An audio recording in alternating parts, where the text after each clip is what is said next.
On today's guest, I want to play this clip because this clip kind of speaks to, I think, how all of us are feeling right now. There's Supreme Court going crazy on television. I don't know how many variants of the COVID-19 virus we now have. We've added monkeypox, and everything is going crazy on social media. So my next guest has something to help us kind of get through, inform us, but laugh a little bit, something to get you through the crazy times that all of us are experiencing. Check out this clip, and we're going to come right back with tonight's guest. Is the Supreme Court causing your anxiety to rise higher than gas prices? Don't worry. We got you. I mean, not really. There's nothing we can really do, but you can watch Hell of a Week on Comedy Central. Comedy Central's Hell of a Week with me, Charlamagne the God. I got the best and brightest comedians. Oh, yeah, that's true right there. Political figures and cultural influencers joining me to break down the biggest stories. Hell of a Week with Charlamagne the God. It's the week's last laugh, Thursday, July 28th after The Daily Show on Comedy Central. All right, you guys guessed it. Please help me welcome the one and only Charlamagne the God. Please, Crystal, how are you? I am great. First of all, congratulations on the God's honest truth.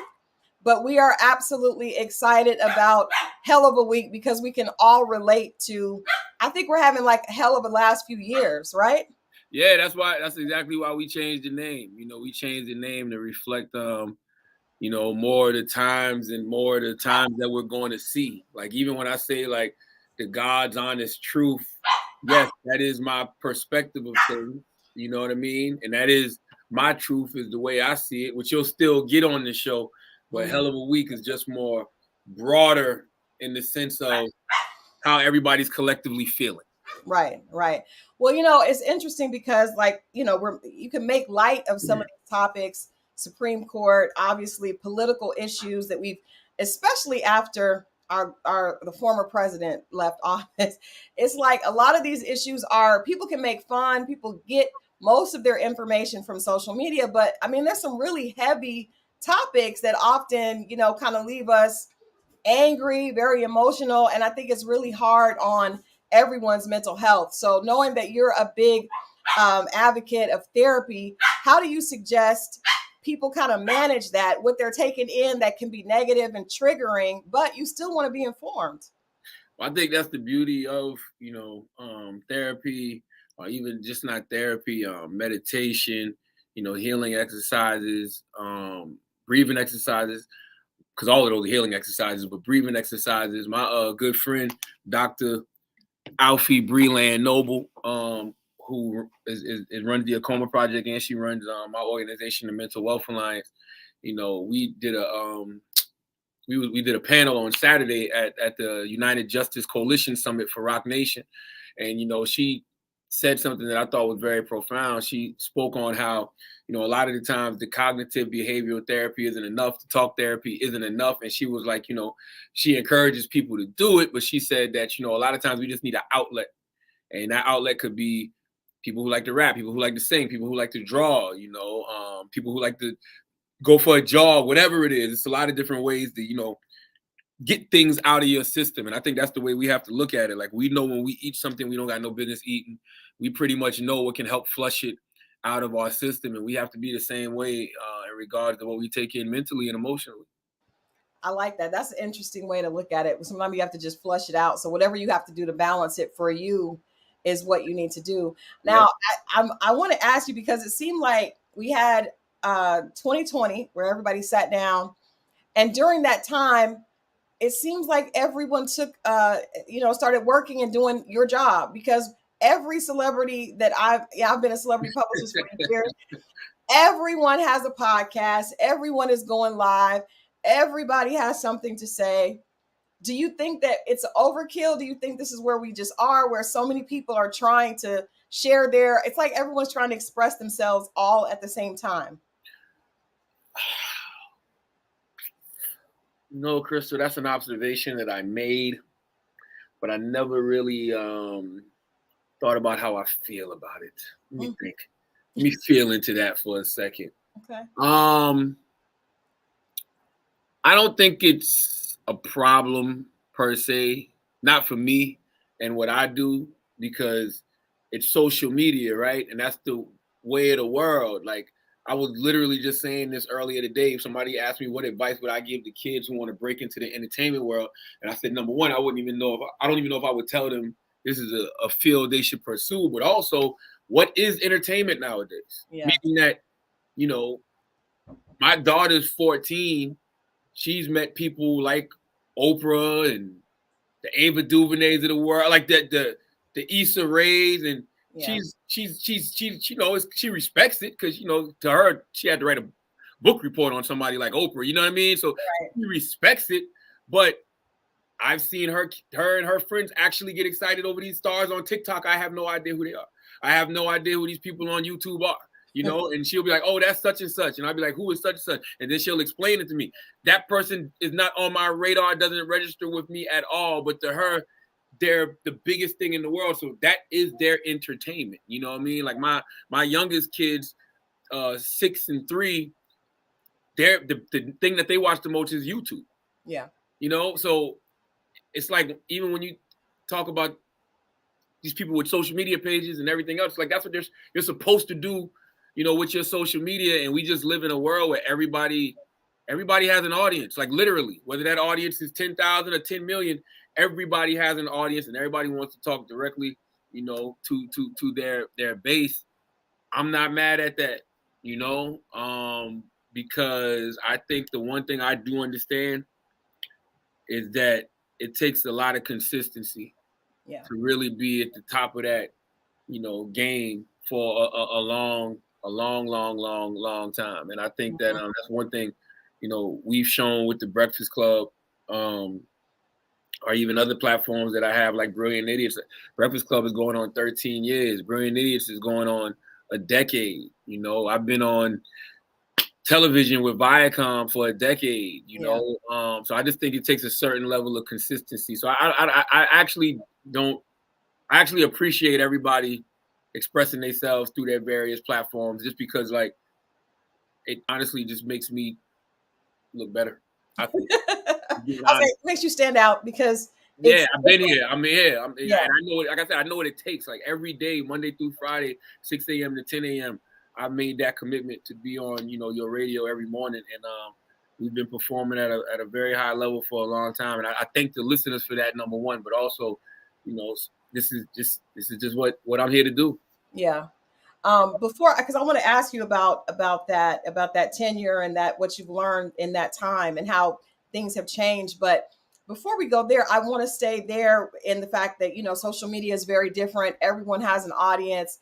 And now we see that the idea to go viral has become a lot of people's goal, right? So you do something. I just saw on Instagram a girl glued something on her head to pull it off which probably really damaged her hair, probably hurt her a lot, but it was something to go viral. So do you think that we're in any danger of people trying to say things that they really don't believe in, but they know are going to get attention, and then that triggering other people? It just seems like the things that we talk about, for example, we know Kevin Samuels was someone that was a big, influencer on social media. A lot of the things that he said were very different than certain things that he said early on, but he knew, if I say certain things to this audience, I'm going to go viral. And do you think this is a different kind of pattern than we have in the past? Because provocative always, pushes through and goes first. But do you think we're in a dangerous place because that's everyone's goal? It's just, let me do something crazy. Let me do something out of the way so that I can go viral. So I have an opportunity to build my platform, make money, and be famous. Do I think we're in a dangerous place? Yes. And we've been in that dangerous place for a long time now. And I realized how dangerous it was I'm a big believer in, like, there's this old story about Orson Welles' War of the Worlds. And, he had a radio show, and he got on the radio show and told everybody that aliens were attacking, and people actually believed it. Literally believed it. They didn't have any reason to fact check because, number one, at the time, radio was the end all be all. So if you hear that on the radio, you just assume it was true.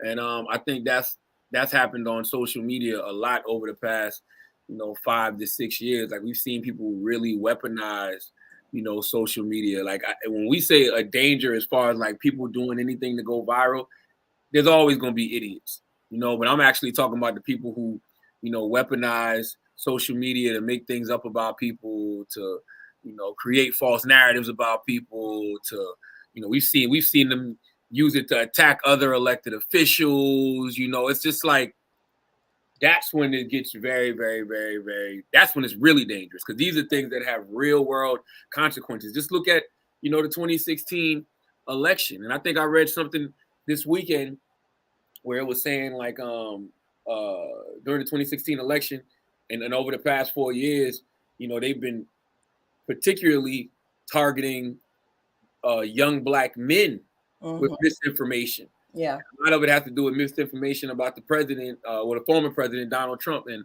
man, that's when it gets really, really, really, really dangerous. I mean, we was in a pandemic and couldn't even, get that right because of the interference that social media, was causing. And I don't know if that's a good thing or a bad thing. For me, it feels more bad, but I guess when it is something that, for example, people thought the vaccine could actually harm them. That's not my place whether to agree or disagree on that. Right. I'm vaccinated. I made the choice that I thought was best for me and my family. But for people who did feel that way, they were really trying their hardest to get their information out. And whether they're right or wrong, it's still blocking out the information from where you should actually be getting it from. Yeah. And I think the biggest issue is that the institutions that we trust, whether it's the newspapers, the big news networks like CNN, MSNBC, Fox, they're all opinion-based instead of news-based, fact-based. Like, it'd be one thing if we knew on social media this was everybody's opinion and people were allowed to express it. And you just, in your mind, this is an opinion, it's not fact, but some people don't know. They take what they see on social media as fact. But when it's on the news, when you got a bunch of people on the news debating and like right now they're asking, like, should Donald Trump go to jail for the insurrection? Why are you asking the question? Yeah. Make a statement. Right. Because when you ask a question, you leave a gray area, and people will be like, well, maybe he's shouldn't be in jail. Maybe he's not guilty. Who knows? Like, and so that's, to me, that's where the actual danger lies, when it starts to impact those, institutions where we're supposed to be getting our facts from. No, I definitely agree. And I think, like you said, we saw a lot of that during that entire 4 years. It was just, I think we got a chance to see how bad things can get, because we had some political issues. And then, of course, the pandemic. Even today, there's still so much conflicting information. And there should not be, like you said, there should be like facts about certain things. Opinion should not matter. That's right. So how do we deal with, or where do you personally, because one of the things I love about you, and I kind of consider you a mentor in my head, because you manage to stay authentic to your own opinions, but you also are very clear about what is fact and what is not. So that's a hard road for some people to walk. A lot of people speak their opinion like it is fact. And then some people are kind of you can't really tell what they believe and what they don't, but you've been able to, especially, watching your career, this is what I believe, this is what I'm about. However, I also believe in giving an audience to people that may not share the same views. So how do we find a balance with conversation that is real? I saw one of the episodes on the God's Honest Truth was on critical race theory. Extremely important conversation, but can be overwhelmingly heavy, because sometimes the reality is very depressing. The reality is something that, especially as of late, because we have so many realities that are difficult to swallow, but you still need to know, how do you find that balance? And especially going into this season, which we know this show premieres, the show comes back with the new title and a new feel on Thursday. But where do you find that balance to be able to entertain, but still give real insight, but not make it quite so heavy so that people can, digest it easier? I wish I had some scientific, technical answer for you, but the reality is, and I say this often, like, I'm not an expert at anything. I just have some experiences, and I read, and even when I read, I'm always a student. So usually what you hear me doing is just sharing information. I'm not trying to force anything on anybody. I'm just sharing information, and I'm not a academic. I'm not I didn't go to college, so I'm not like a scholar, or anything like that. So maybe my delivery is just still fresh off a dirt road in Monk's Corner. So maybe it's just a little bit easier to digest. And I also I love humor. I love comedy. Like I was just at the very historic show that Chris Rock and Kevin Hart did at the Garden. Had no idea Dave Chappelle was going to be the opener, but I left that show feeling like, man, humor is still the best way to deliver truth.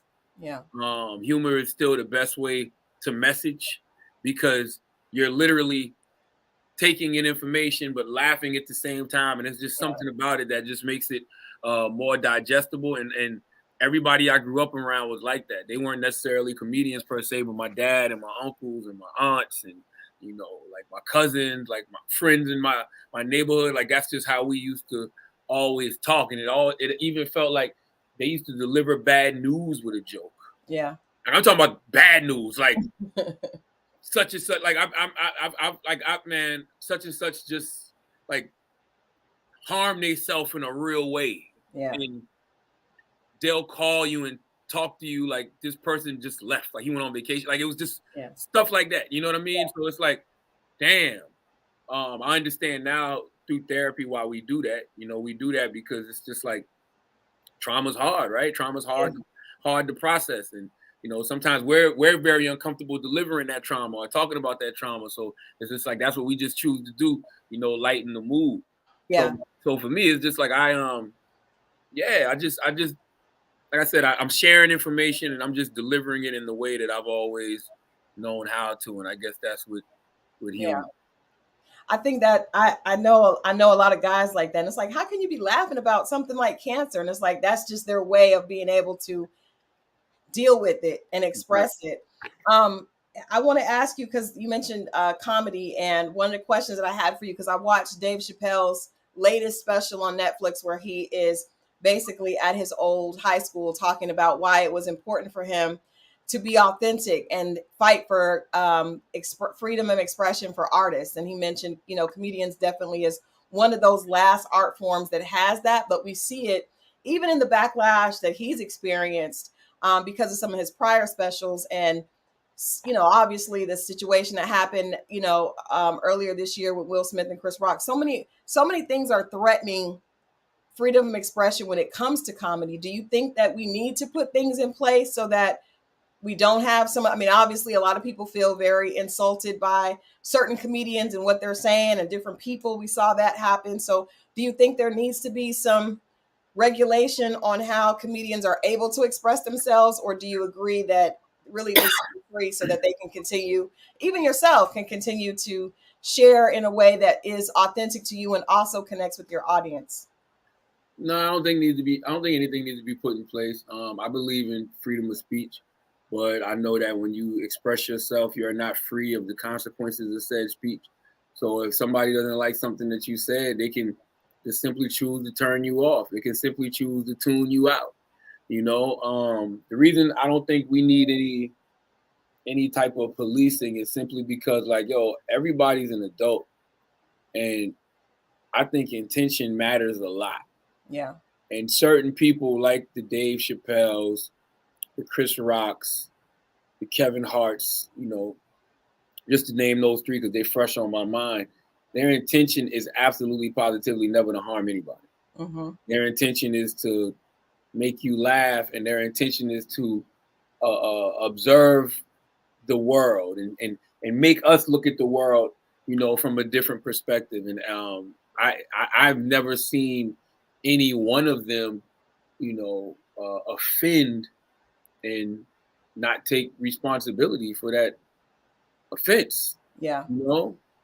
So yeah, the reason I don't think it should be no boundaries in place too is just because it's like that now you're not getting real conversation. Now you're not getting people's real feelings. That's why everything feels so performative now. Like either people are performing to try to go viral or they're being performative, just because they're saying what they think people want them to say as opposed to expressing themselves. I'd rather a person really express themselves and, let's have the honest, conversation. Yeah. Like I just did The View this morning And Anna Navarro said something that I didn't even know was a conversation, and it was that people think Liz Cheney is a hero. I didn't know that they were looking at her as a hero. I know that she was getting, some props because she, seems like she finally came to her senses when it comes to Trump, but I didn't know people were looking at her like a hero. So we had a discussion about it because I don't see it that way. I don't see somebody who's been complicit, with Donald Trump for the past 4 years, voted with him 93% of the time.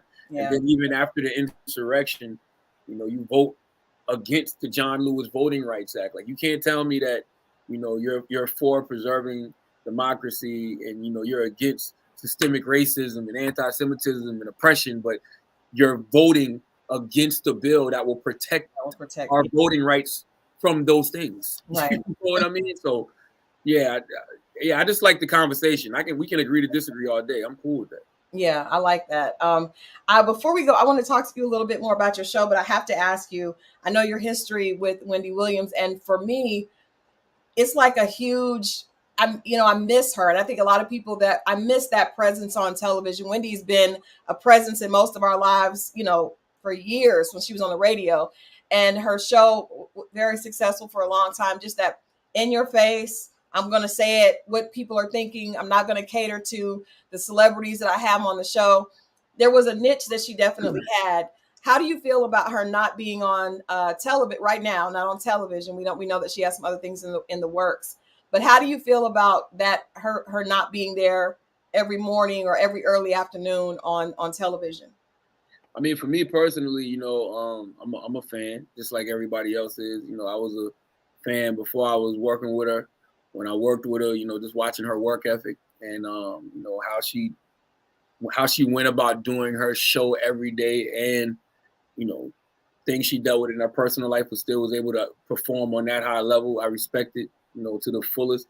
So for me, just as a fan, I hate to see her go out like that. Yeah. Like, that's not the way I want to see Wendy Williams bow out. I want to see Wendy Williams bow out on her own terms, and just more importantly, I want to see her in good health. Like, everybody, that's going to be listening to this, or, us two right here, every day, all we want is good health. Like, literally, like, we want to stay alive. We want to be healthy. That's why we eat the way we do, work out the way we work out. Like, you don't wish bad health on, nobody. So it's just like, for me, I want to see her in good health. I want to see her in good spirits, and I want to see her go out on her terms. So just for me, that's just a level of disappointment I have as a fan. You can say what you want about Wendy Williams, love her, hate her. She absolutely, positively, 100% is one of the best to ever do it in radio and television. Because look at how successful her daytime talk show was. This is a Black woman who came from radio, who does not fit the part of any of the other daytime hosts that are going on out there, and she was on for 13 years. Like, that says a lot to her skill level. That says a lot to her talent. And, even though that whole time frame with me and Wendy was brief, I think it was like from 2006 to like, sometime in 2010, early 2010. That definitely was a rung in the ladder of my career. Like, she absolutely, her and her husband, I give her and her husband absolutely, positively put me in position, to even be heard in New York City, and to go from the number 98 market to the number 1 market. That's something I never take for granted. And, just because it was for a reason in a season and not a lifetime, I'm cool with that. I really thank him. Yeah, no, that's dope. I definitely wanted to ask you that because I know that it might have been a short time, but it was definitely it's part of your bio when we're studying up on Charlamagne the God. That's a part in there. So I'm sure that time means a lot to you. All right, well, let people know. We know this is Monday night. We're excited about the new show on Thursday. Tell people what they can expect. What changes are you making? What can we expect to see when we tune in on Thursday to It's Been a Hell of a Week? Well, the biggest change that we made is and why am I blanking on what the word? The format. Okay. The format. It's the format, because I believe in community. Community is something that I really enjoy. I love a group of us sitting around having conversation. So that's what the show is. The show is a panel, and it's me, 3 guests every week, and then later on in the show, it's a one-on-one conversation between me and somebody else, like a notable person, whoever it is that week. So that's the biggest thing. The biggest thing is the format change, because I really do love community. I tried to do a lot of heavy lifting first season, and I mean, it was received well, but that lifting is very heavy, you know, and sometimes you just be up there, and I feel like I always feel like if anything I'm doing has to feel bigger than me, and it's like I don't want to be up there on television for 8 minutes by myself. I would rather be up there with 3 other people, whose voices I respect, because it gives you the opportunity to do what I love to do, which is break new voices. Yeah. So that's the biggest change in the show, that the format is more community based now. Well, I like that. I love the God's honest truth, but definitely I can relate to. It's been a hell of a week, because I feel like we keep having those. We keep having weeks that are days, weeks, Absolutely. New information consistently. I want to say thank you, because we had you here at Rolling Out. We had you come down and do our Riot conference before COVID happened, and we were able to celebrate your career with the cover. You've done so much since then, so we definitely are happy at the chance to get to celebrate you again, and hopefully we'll be able to do that, again in the near future, and have you back on the cover and have your conversation, because it definitely was a huge bonus for that conference. So thank you so much for being so gracious. You were amazing to our audience, and we appreciate that. We know it's important to celebrate people and give them their thank yous while we have them. So we just thank you for how accommodating and giving you've always been with our Black outlet that definitely tries to tell our stories from a perspective that's authentic. So very much appreciative, and you are definitely one of the best to ever do it as well. So thank you, Crystal. I appreciate you, and I really do thank everybody at Rolling Out for always showing love consistently. Your platform is a platform that is, like, I think really, really, really dope for our culture, man. And y'all give covers to people who deserve them, but don't get them anywhere else. So I appreciate that. Well, no problem. We appreciate it. And we'll definitely be tuning in this Thursday on Comedy Central. Let people know. Right after the Daily Show. And absolutely. 11:30 Eastern Standard Time, literally right after the Daily Show. So that's a great lead-in. New episode of the Daily Show, right into a hell of a week. So check us out. Definitely. Congratulations again. And we hope to see you soon, Charlamagne. Thank you, Crystal. All right. Bye-bye. All right. Thank you guys for tuning in. Great way to start the week off with Charlamagne the God. I was like, you know what? We definitely got to do this. This was a little bit of a surprise, but I'm so excited to talk to him. He's literally like a mentor in my head, because he has intelligent conversation, but he's managed to, like I said, find a way to be authentic. And that's really how you're able to be impactful, is by being your best self, showing up, telling the truth, but being open to hear other people's opinions. If you've enjoyed this broadcast, if you're watching on Facebook from Rolling Out, make sure that you like and share this broadcast. If you're watching on YouTube, you guys know I need you to share, subscribe first, then make sure you share and like the broadcast. We'll be right back with more amazing conversations, more intimate conversations right here on Rolling Out, or right here on YouTube. I'm from Crystal with Love. I will see you guys next time. I hope you're off to a blessed and productive week.